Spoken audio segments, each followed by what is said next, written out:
Hi and welcome to another video by yours truly Paradox, and today we'll be covering the pet system, and in particular we're just going to be talking about the guardian pets and not necessarily the bees. That will be put into an upcoming video, but I just want to give you a brief information how you can easily tailor make your pets in order to give the most CP to your character. So without any further ado, let us open up the pet menu in the bottom left corner here. So each guardian pet you come across is going to give you a different kind of basic stats, and depending on the rarity, which we can see here among our other pets, they're going to give you an X amount of basic stats or an X amount of rarity stats, which you can see on, for instance, my currently equipped pets here at Buffs. This Bloody Bee move, which you're gonna acquire at the 30 days login reward, is giving you physical attack, magical attack, and some defense in both magic and physical, while this Hell Lion, for instance, is giving you only magical defense. So how is it that you should be thinking when leveling them? Well, at level 1, each of your pet is gonna have a different amount of basic stats. And to assure that you get the most CP flat stats per level, I'd like to level up the pets that gives me the most. And that has been the Hell Lion for me, and the Bloody Bee move is coming in a close second. You can see this one has 338 magical attack, no, 338 magical and physical attack, and this one has 314. So they're both very close to each one another there, but there's more extra damage, for instance, on the Hell Lion that my Bloody Bee move has. So the way of thinking here is that to get the most flat stats per level, you would like to level the pet that gives you the most. And at different stages, you're gonna get a significant boost per level. So for instance, at level 25, I got nearly 16k CP alone from just leveling it up. It might be every 5th level you will get a bigger boost, but I'm not really sure where all of these extra gaps are, but you notice this as you level it up. So how do you get the hearts you need for leveling them up? Well, you're gonna get that through your daily exchange in the upper corner. This bound Penya exchange is what you want to be using every day to get as much health as possible. The second way of doing it is to be in a guild, and in the guild you go to your guild shop, and if you have the resources available, you have to go and trade these hearts for your pet. The third way of doing it is that you want to go and check out your bestiary and the orb swap. In the orb swap, you can have a look about which hearts that you can get. So basically this Wheelum is going to give you 30 times 7. I can actually add some here for it just reset. But you can also look at different ones. So Carry Bombs is going to give 300. Shadow War, I think I've already completed it, but it gave you 16 times 30. So that's where you're going to get your hearts to level up your pets. So now when that's covered, I will just briefly mention that you want to level up the pet that gets the most basic stats per level. So what should you keep in mind when you have rarity stats? Why is it that you only funnel all your points into one? Well, basically, the rarity stats you would like to tailor make in such way it's gonna benefit your character at the most. So if you need magical attack, maybe you would just take a pet as a buffer. See all of these pets here on the underneath my Hell Lion level 28. Those are just buffer for the rarity stats that I want. I'm not gonna level them any further.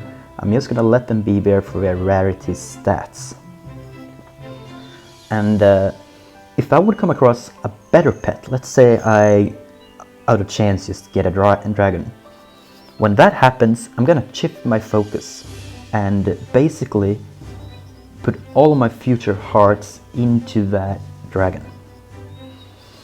But we're also going to be talking about the final way of leveling your pet, which is probably the most standard one, but you can decompose the current ones. Decomposing basically works, but you go here to the pet list and you start just telling all the ones that you will dismantle or decompose. I usually say that I feed them to the lions, and that's what we're going to be doing today. Let's see, we don't have one of those, so I can keep it for show. I can keep that one for show as well. Rabbits I don't like at all, but we can go ahead and dismantle this. And what you also notice I'm doing now, I'm not dismantling any pets that are unbound, because those can actually sell for a coin on the auction house, or maybe my friends want one of them. So I'm just gonna go and decompose these. And keep in mind here that you see that there's a decompose option which says 90% and a premium one for 100%. And what does this mean? It basically means that you can get all the hearts of its cost if you decide to decompose them. So this one would give you 280, right? But if we go here and look, it's actually say decompose 280 here. Maybe we can show you with one of my upgraded ones. If we take off that pet and we go to now we're gonna learn something together, because it's only gonna take 90%, but will it show 90% when I hit go here? What is its value? Go to pet list, 5377. 5377. All right. So if you would do this, you would only get the 90% out of it. And basically, the only time you want to use the premium one is when you have invested loads of hearts into your pet and you come across a better one. Let's say that one day I'm gonna decompose this hell lion and it has 71k health already. What I wanted to do is that I would take the premium compose to assure that I get these extra 7k that otherwise would be deducted into a dragon or a unicorn if that would be the case. Anyhow, we're gonna go ahead and equip my lion here again. So now we have basically covered all the things here, and what I want you to know is that even if I would like this mount type as a show pet, all the pets you have equipped here, no matter if they're summoned or not, which is basically I have this tiger summoned now, even though you can't see the lions out here, what they will do is accumulate their total buff together. So if I go here to the total buff, you see that it's the cumulative stats of pets equipped.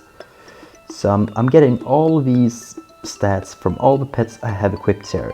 So the issue I'm trying to point out is that you cannot have maybe this fun pet one. If we go and take this PO as a mount type, if you would about to equip it, you just lost out on all of the stats from this one because you don't have it equipped. But what you could do is, let's unride and we'll see the issue I'm trying to make here. So if we go to the PO and summon it, and you think this is very fun to do, mount this one and be a little flying bug, you're actually losing out on a lot of CP from making that decision.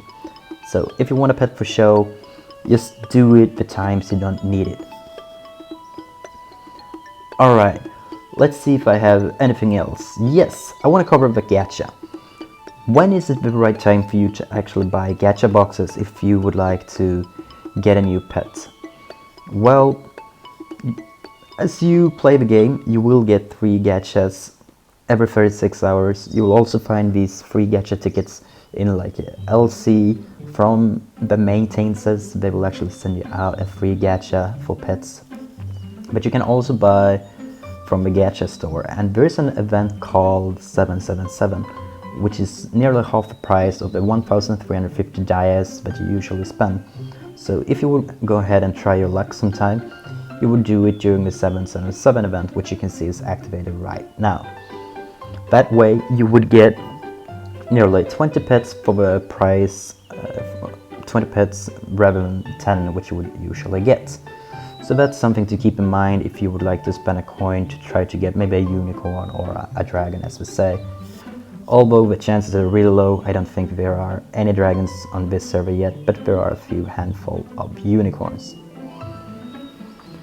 So that has been Paradox, telling you about the pet system, and I hope you appreciate this video. If there's anything else you would like me to cover, just use the comment section down below. Otherwise, I'll go ahead and make a video about the bead powders and how you should be thinking about the mold when you're crafting. This has been Paradox, and I appreciate that you're watching my videos. and I hope to see you in the next one.